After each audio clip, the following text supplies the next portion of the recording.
Pop, what's going on, man? Doing good, son. How are you? Doing good, doing good. Fired up for another episode. So, you guys might be wondering if you're looking at the outline up here, you're looking at the timestamps, things a little different. Housekeeping this week, right? It's Monday night football game. So, we flipped the script. What we're going to do, we're going to give you all the Bada Bets right now. And for those of you who are fiending for that commander's information, you're going to get that on the back end of this podcast. And then we will get our we'll get another clip on Monday morning. We're going to release another pregame clip for you guys, so you can kind of refresh on that if you're not sticking around. But I encourage you to stick around and enjoy the whole thing right now. Get that information early, but it will be coming to you Monday morning, and then you'll get the Bears post game. You'll get that later next week, as well as the pregame for the week after. So a little bit of different stuff, a little bit of different setup here, but the NFL just has to put the boys on prime time because it's the best show on turf. So we gotta adjust the second best show on turf, the Dom and Pop podcast, gotta adjust accordingly. So yeah, Yeah, just getting right into it. yeah, changing up a little bit. We're going a little national to start things out, and then we'll get into the commander specific stuff, which I know that's what most of you tune in for. But stay tuned. Let's get through our picks. We'll see, not we'll see how that goes, and then get into the commander stuff. Yep, let's do it. So, Bada Bets, man, womp womp. Might not be the best way to Maybe we shouldn't engage. have led with this. Yeah, definitely. We're eating our vegetables first, right? We're getting the bad stuff out of the way. So last week was rough, man. I was 1-5, which puts me at 14-16 on the season. I thought I had a pretty comfortable cushion, but that is gone. And Pop 0-6 last week, which puts him 10-20 on the season. So tough start to the year. You really don't. Bada is really hard at the beginning of the year because you don't know who anybody is, and I feel like in general, you just don't know who's who right now. It's a This wild season. I mean, a weird year. we chalked it pretty much in our picks, and you've got Chiefs getting upset, Bills getting upset, Eagles getting upset. Vikings drop by half a point. They win the game, but just not don't cover the 3.5. Rams get upset. So I mean, it's just like you said, it's just a wacky season so far. Wild week. Thankfully, your boy had the good guys, and we counted that towards the bottom. So that at least Yeah, gave me something.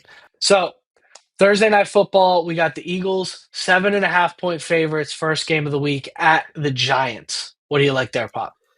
I just think it's too many points. I think the Eagles take this game, but division games are always tough.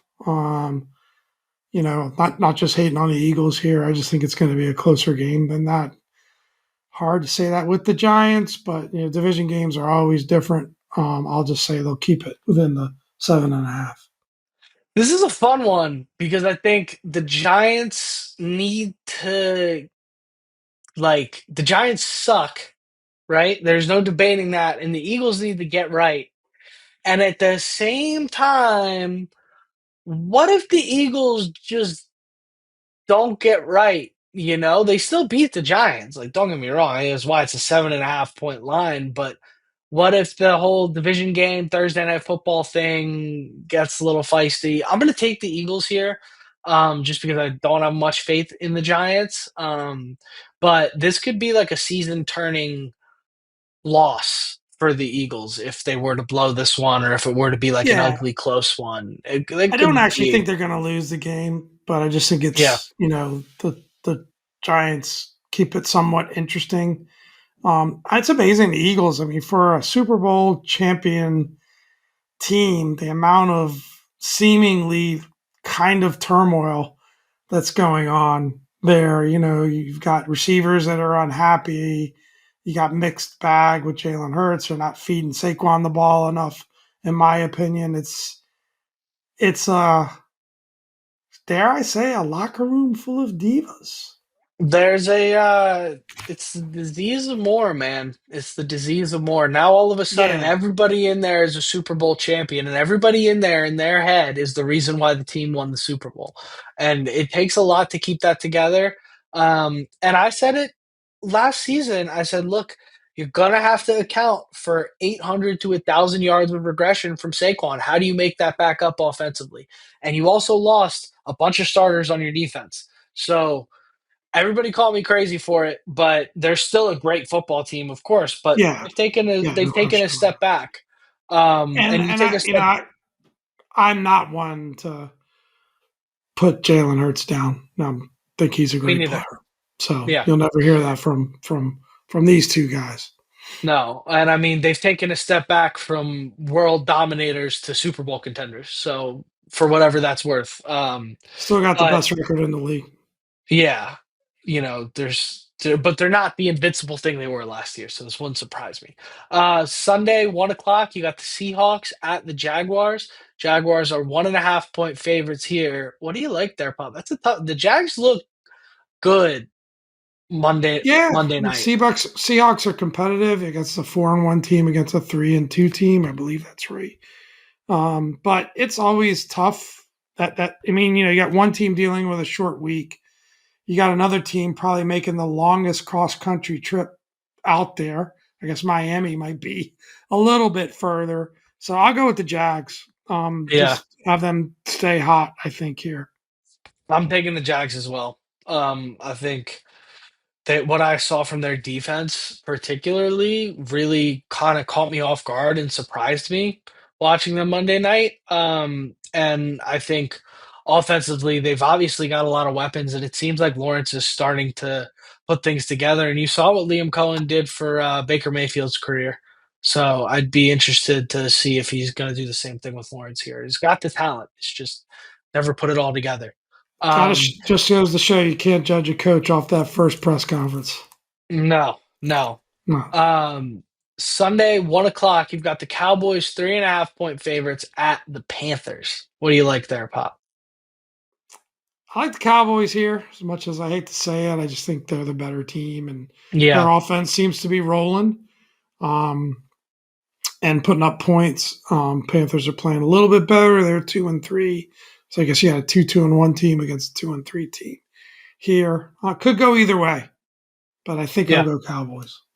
yeah. I think the Cowboys as well. I think the Cowboys are actually decent this year. I don't think they suck as bad as we thought they did. I think they'll be like 500-ish, and Carolina's a mess. Um, Sunday at 4, you've got the 49ers at the Buccaneers. The Bucks are only 3 point favorites in this one. You heard me say the word only. That's because I'm taking the Bucks at home over the 49ers without a shadow of a doubt. Yeah, I mean, I think Mike Shanahan. I've always said this. Kyle Shanahan, my bad, is one of the best coaches in the league. He's just it's incredible what he can get a quarterback to do. But they are a pretty beat up team, and at some point you got to figure, after a really tough emotional divisional win, they're going to Yeah, come back. And I thought Buccaneers are good, man. Baker's good, and Jay Gruden had a great quote.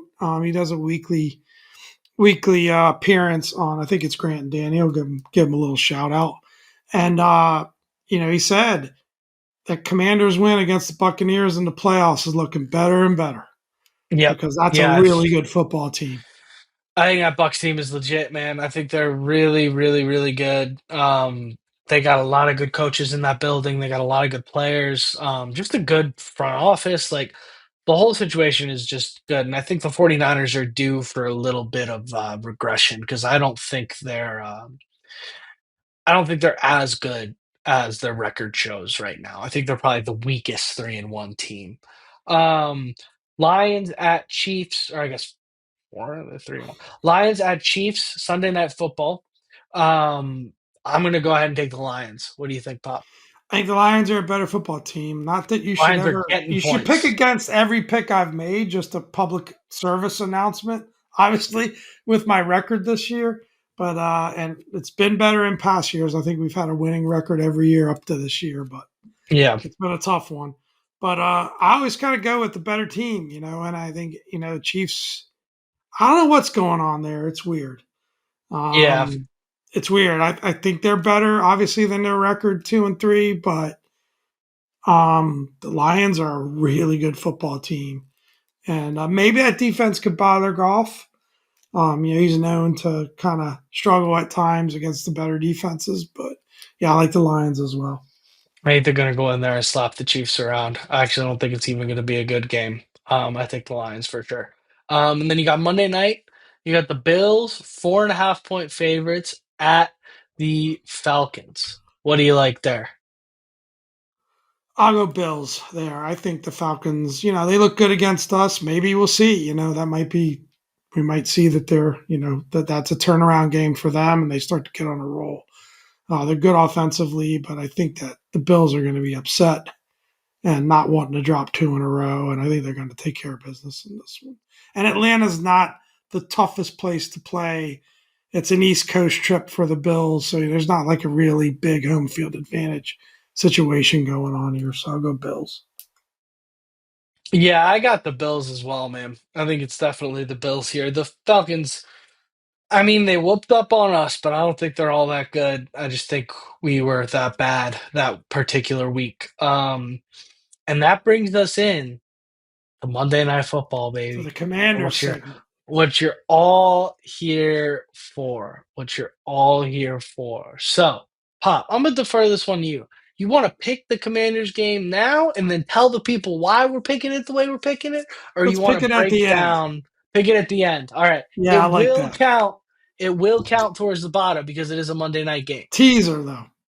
But stay tuned to the end and we'll pick it at the end. All right. So, getting into it here, getting into the Commanders breakdown. This is going to be a lot of fun. I So, mean, I Karnak it. I already wrote down our picks, but we'll explain it a little more detail later. yeah, I'm sure Pop Don't knows say where it. Don't say it. I'm sure Pop knows what we're going to pick. But man, I gotta say, you gotta be feeling pretty good about this one after what we showed in the final three quarters of the LA game. And at the end of the day, like, I think a little too much is being made out of the slow start. I mean, it didn't look great, but at the end of the day, the team woke up and scored 27 unanswered. And it's hard to, like, if you got yourself in a 30-point hole, you don't take that. But at the end of the day, like getting down 10-0 at the beginning of the game on the road against a really good team is not the biggest deal to me. We'll get into it in our keys later. Spoiler alert. But I think at the end of the day, I personally, there's much more to be taken from 27 unanswered on the road to win the game than there is going down 10-0. Well, it's a question, right? Like we thought, hey, solid win for week one. Wasn't perfect, but kind of one of those. To me, I was encouraged by the fact that you could play a less than perfect game and win a game so easily, like we did in week one, and then we fall down in week two, and then we look really good again against a bad Raiders team in week three, fall down again in week four, and then bounce back and probably play our best football since last season for three quarters on Sunday. And I think that it was one of those games where there's some big plays and some big moments that could spark some momentum for the season. But I gotta consistently see it week to week, which we haven't seen yet. But it was the first time we saw, the defense reach its potential. It's the first time we saw JD5 look like JD5.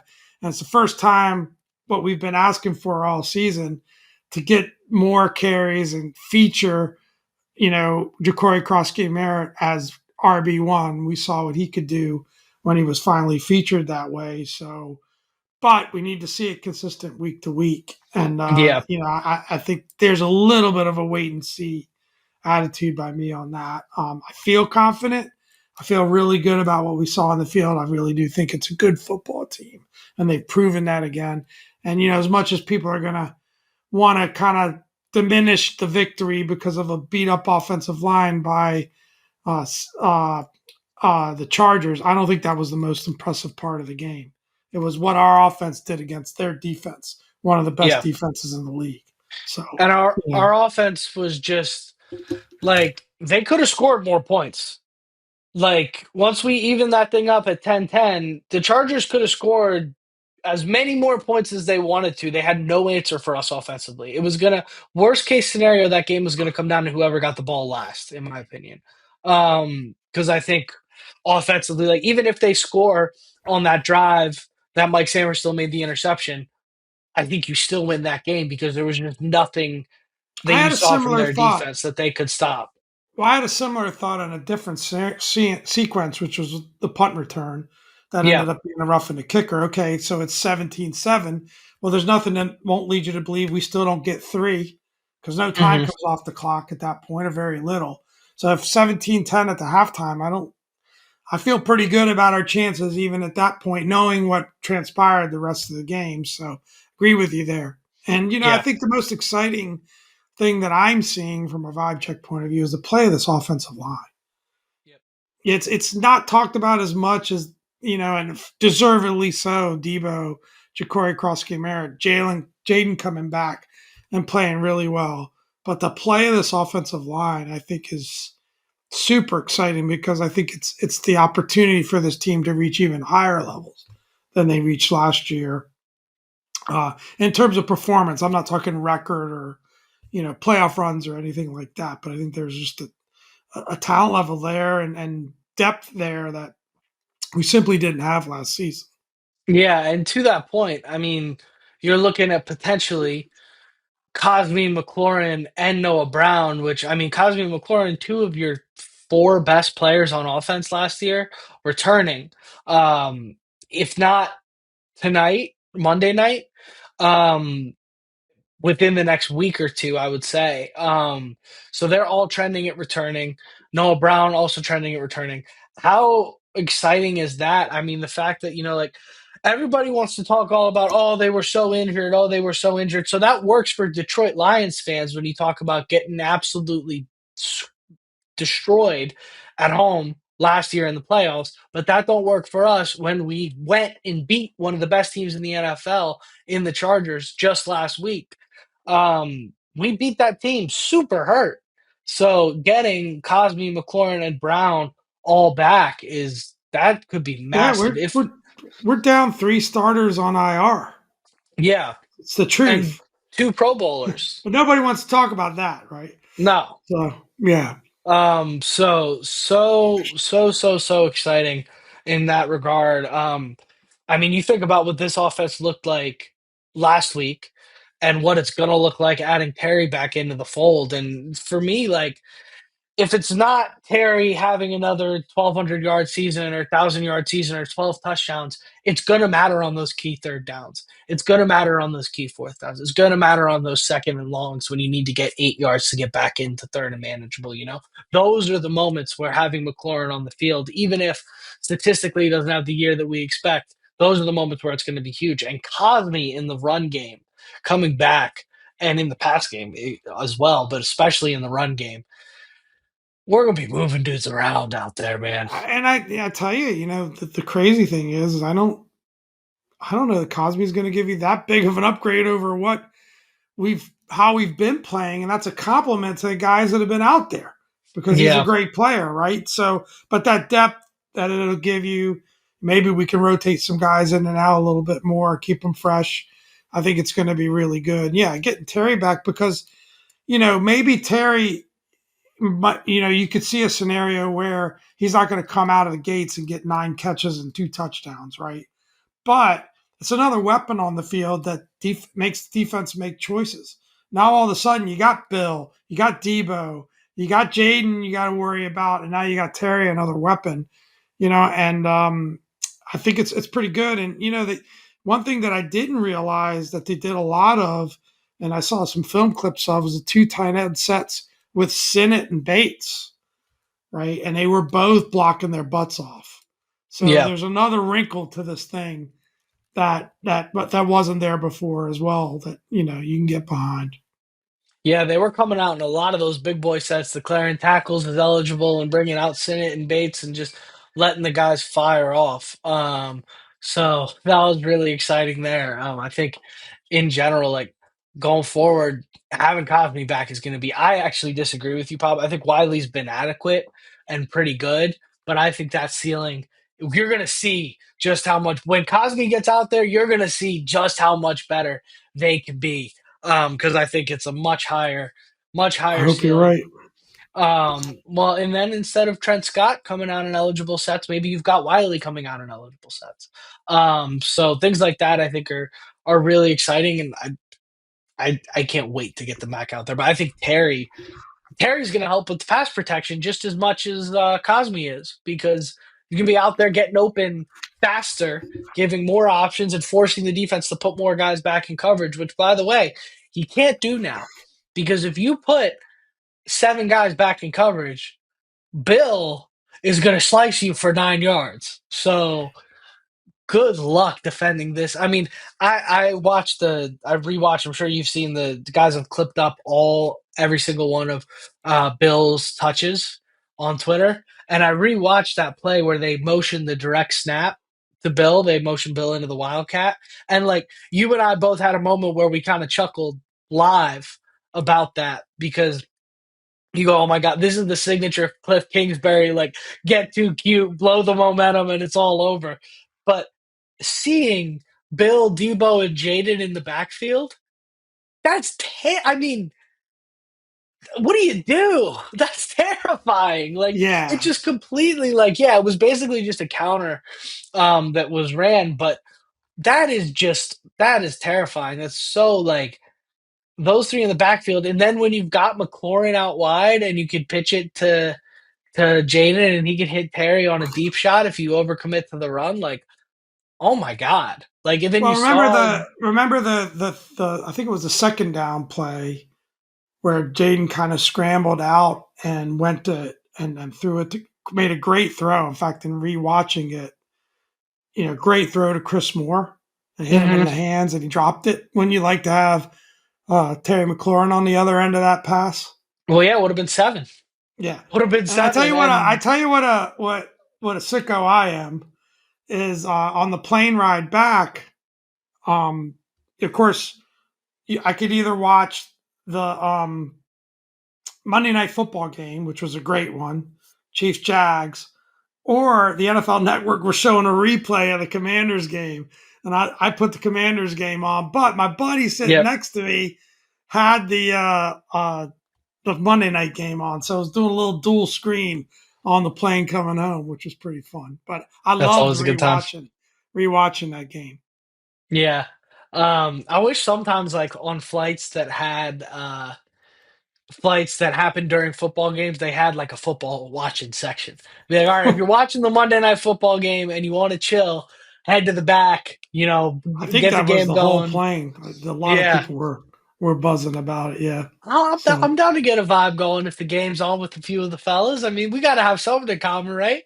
But anyways, getting into a Bears scouting report, talking more Bears game. We spent some time on the overall vibes of the team, and I think in general the Bears vibes are pretty decent as well. I mean, they're not as bad of a football team as we might have thought they would be this year. They're still decent. They've got a couple wins. They're 2-2 right now. They were 4-2 when we ran into them last year, and then they lost the rest of their games, I think, or all until the last game of the season or something along those lines. So you got to imagine they are just, well, you don't have to imagine, actually. You could see on Twitter, Bears fans are dying to get a piece of this Washington Commanders team after what happened last year with the Hail Mary. And, for all jokes aside, I could certainly imagine feeling that way if it happened to my team, right? Um, Now, if my team, if the inverse happened and the Bears went on a 12-5 run, I would have said, well, they might have got lucky against us, but dang, that's a good football team. But Bears fans seem to just not want to admit that, which is fine. We're going to prove that to them in this game where they're one of the worst run defenses in the league. And the matchup for me is that simple. They're one of the worst run defenses in the league. We run the ball really well. We saw last year in the NFC Championship game, all the credit to Philly, what happens when you have one of the worst run defenses in the league and you run into a team that runs the ball really well. We also saw it on Monday night a couple weeks ago with the Lions or it was Sunday night with the Lions and the Ravens. Same thing. if you have one team that runs the football really well and one team that doesn't defend the run well at all, you better hope you got Superman at quarterback. And they got Caleb Williams, and he has moments and flashes of it looking like that, but he's going to have to be that for 4 quarters. He has the talent to do it. He hasn't put it together yet. Let's see if he could do that against us. It's going to be a good one. He's got Rome Odunze looking like an all pro for sure. Ben Johnson definitely scheming it up. Ben Johnson also was pretty inept at scheming it up against us in the playoffs last year, so maybe he wants his revenge game as well. But it's going to be a good time. It's a lot of fun narratives kind of going into this one. I think that for me, overshadow the scouting from an X's and O's standpoint because there's just such a glaring their run defense is bad and we run the ball really well thing that seems to matter more than anything for me on the scouting report. Yeah, I think that Caleb, he even demonstrated it last year against us during the comeback. I mean, he can get Yeah. hot. He's a very talented player. I think that if anything, it seems like they're trying to reel him in a little bit, and which is a bit unnatural for him, but they're trying to get him to make better decisions, to, be the playmaker, less of a playmaker and more the distributor and all those kind of things. But I think it's the thing that I think of is the karma aspect, right? There's a karma of the team beat you by a Hail Mary. Do you owe them one? I think that Ben Johnson karma's in reverse, right? He's the one that rejected us and rejected Jaden Daniels to go coach in Detroit for another year and, go to Chicago now. I mean, the circumstances might have been at that moment in his life he wasn't ready, but the way the thing played out and what he said about it afterwards didn't really suggest that. It just suggested he didn't want to be here. So I think that's a reverse karma situation. If you don't think Adam Peters or Josh Harris want to beat that guy, maybe Dan Quinn doesn't care as much because he ended up getting the job. And Dan might have been the number one choice all along. But there's some elements to this game that are kind of interesting. Like I said, from a karma, they're going to be playing that Hail Mary just throughout the pregame. It'll probably that'd be a good over under bet.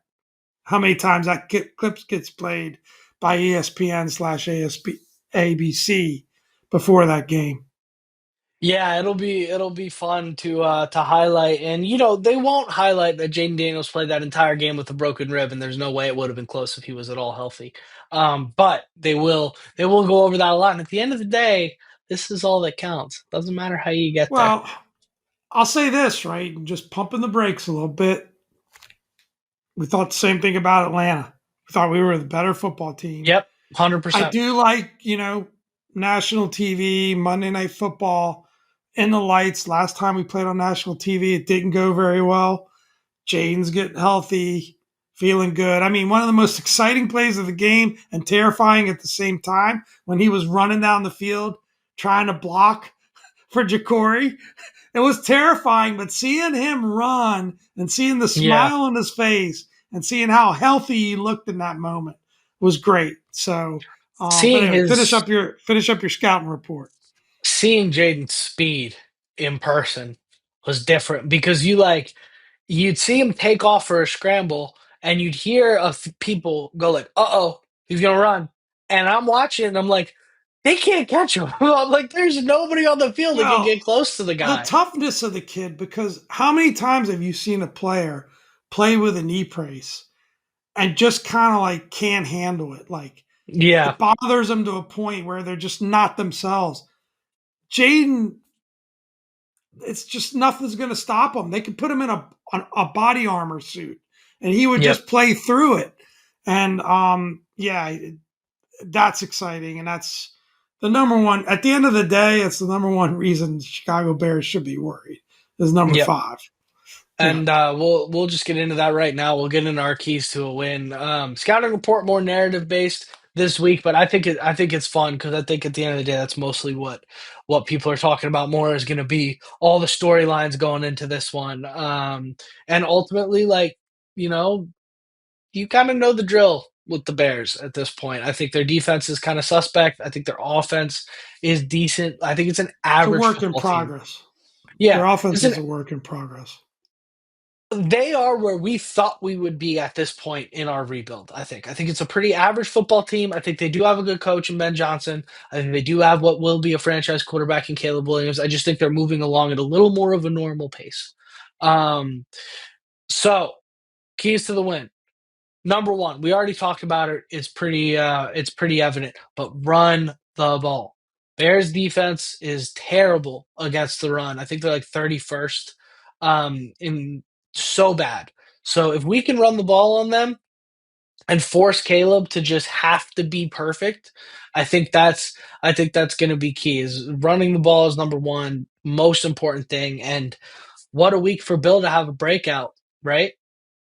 Yeah, I agree. I mean, you know, it's the obvious one, but I think that they've established that identity, but they've also established enough where they can mix it up enough. And some of that run game is those screens to Debo, right? I mean, that's an extension Yep. of the run game, and he seems to pick up 4, 5, 6 yards minimum every time you do that. So, why wouldn't you do it? Why wouldn't you take advantage of that, soften them up, then to play action stuff? You can get some big plays and there, and hopefully we see number 17 back. That'll help with that for sure. Yep. Yeah, I think that's gonna be key, man. Getting 17 back would be sweet and And just I think one of the things I wanted to highlight since we're talking about the running back room is that you know Bill's the shiny new toy. He looks the part. We're gonna have to see more. Consistently week over week, but every time he gets an opportunity, he looks great. But I really like the running back room as a whole. yeah. And Dan Quinn talked about how tight the group is, how they root each other on, how they get excited for one another, and you feel a level of confidence when you see any one of those three guys in there at this point. So Yeah. I wanted to give a shout out, to Chris Rodriguez and McNichols as well because I think they're playing really good ball too. Yeah, the offense in general has this kind of swag to it where it feels like Jaden, Debo, O Terry, line, Bill, baby. they all know. And yeah, the O line would just obviously never gets talked about enough, but they all know how special they are individually. They're like confident and secure in that. And they know that the other dudes on the team are special. And there's just this genuine, like, man, I can't believe I get to play football with these guys. That's the feeling that I When get you, from that offense. when you mix in that many new pieces and you're dealing with some injuries, it takes the team a little while to get going, and that's what we're seeing. I think. Yeah. 100%. Which gets to our key point number two, which is start fast on both sides of the ball. Get stops and scores. You don't want to, what we learned at the Atlanta game, you don't want to play with your food when it comes to teams that have something to prove, that have chips on their shoulders, that came off a bad week. You don't want to play with your food, period, in the NFL. But you really can't. I think prime time, Bears football, you can't play with your food against them because I think they will come out and, all of a sudden Ben Johnson's calling a flea flicker and, you're uncomfortable. I don't want to come out to an early deficit against this team because I don't think they're gonna get up off the mat if you knock them down. Well, Personally, he dealt with it already, right? You had a talented young quarterback who had some struggles in both, Penix. I almost said Bo Nix and Penix. yeah, And look what happened. He got hot. He caught fire. He had confidence. He didn't pressure him enough. Caleb Williams is certainly capable of all those things if we don't get to him early, if we don't pressure him, if we don't jump out. And I think this team, we've talked about this, it goes through the offense, right? The defense feeds off the offense. If we can sustain drives, if we can put points on the board, if we can keep our defense fresh, they're going to perform all that better. If we're coming off the field quick, which is almost no reason to do that against this defense, we talked about that. Then we put pressure on our defense. That's a recipe for disaster. So I think I put more of the pressure on the offensive side of the ball to get out early. Don't go 3 and out in the first drive, please. But get out early, get some points up on the board in the first quarter, put some pressure on the Chicago team early, and I think that home field advantage will really start to kick in. I think you'll see a pretty fired up crowd Monday Yeah, night, I think so too. Well, I think we're ready Monday night. That's no this doubt. fan base. Look, I'm gonna be very, very blunt. They do not like Bears fans, this fan base. They do not. They don't like that team. They don't like that fan base. They're sick of hearing from y'all. They're gonna be out there fired up. I wish I could be out there. It'd be a good time.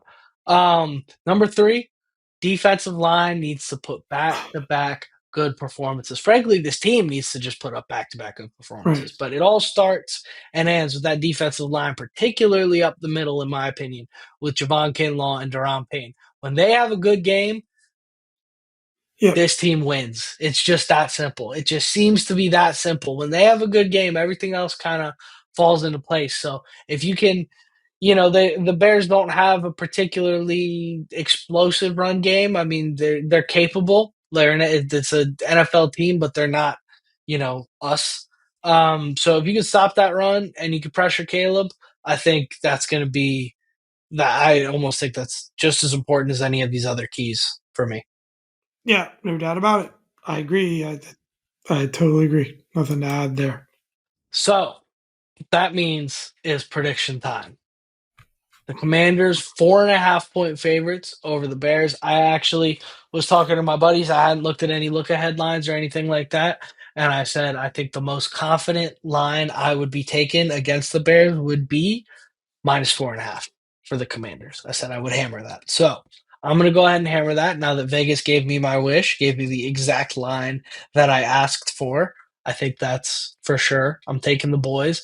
I think this is going to be our opportunity to say, okay, we came out last week. Last week was homecoming, and now we're going to remind y'all exactly who we are on national television prime time. Disregard that fluky Thursday night game. This is who we really are. Yeah, That's where my I head's at. agree. I'm picking the Commanders as well. I'm not making the same mistake 2 weeks in a row. Um, but I do think there's things to point to that can point to that Atlanta game. That's what I'd be pointing to. Always, That's yeah, what I'd be saying if I was Dan Quinn. Look, another talented young quarterback that we just weren't ready for with some talented receivers. So we need to be ready. We need to come out fast. We need to have the energy. At least it's a home game. So the crowd will help with that. So, and I think it's an opportunity, right? I mean, do you want to be middling around 500 for this first half of the season? Or do you want to start, like you said, last pod, start chopping some wood? Right? Start getting some. You got this game. You've got Dallas next week. Start chopping some wood, get some wins, creating some separation with that 500 mark, keeping pace. Because the one thing to realize at 3-2, you're one game out of the best record in the league. So do you yeah, want to be a contender or a little bit of a pretender? Where you're just back to 500. So I think that consistency is what I'd be preaching if I'm Dan Quinn, and it's what I'm looking to see if we can accomplish. yep, yeah. I agree. I think it's you said it. I was going to ask you the question, but I actually think you said if you were Dan Quinn, you'd be talking about that Atlanta game and reminding them, hey, Atlanta, Atlanta, Atlanta. I think as a team, yes, obviously, no Jaden in that Atlanta game. I firmly believe Jaden plays that game, you win. But you still can look at that game. I think it's almost a good thing that that game happened as early in the season that it did, which is the point that you were Yep. making. And I think you can easily just say, like, hey, last time we thought we had it figured out, look what happened. So you got to prepare for this week the same way. You You got to could attack this week the same way. you Um, could point to last year's Bears game, and we had the game won. We yep, let him back in it. We let the talented young quarterback who didn't play well for 3 quarters get hot and come back. And he looked like the real deal, at least during that comeback. And it took a miracle play to win that game. So, you could exactly. point to that game as well, right? At Exactly. home. So 100%. Great point, Pop. All right. Well, I think we're both taking the Commanders. That's pretty easy. And I say we wrap this thing up on that let's wrap point. it. You got anything more to give to the people, Pop, or you good? Left it All right. all in LA. Yeah, how could you not, right? Hey, does Let's wrap anybody this thing know the up. Karnak reference? Do you know the Karnak reference that I said earlier? Get No. in the comments. I'll tell Dominic about that after the All pod. right. Let's wrap this thing up. Without further ado, I've been Dom. This is Pop. Thank you all for another great week and hail to the Commanders. Hail.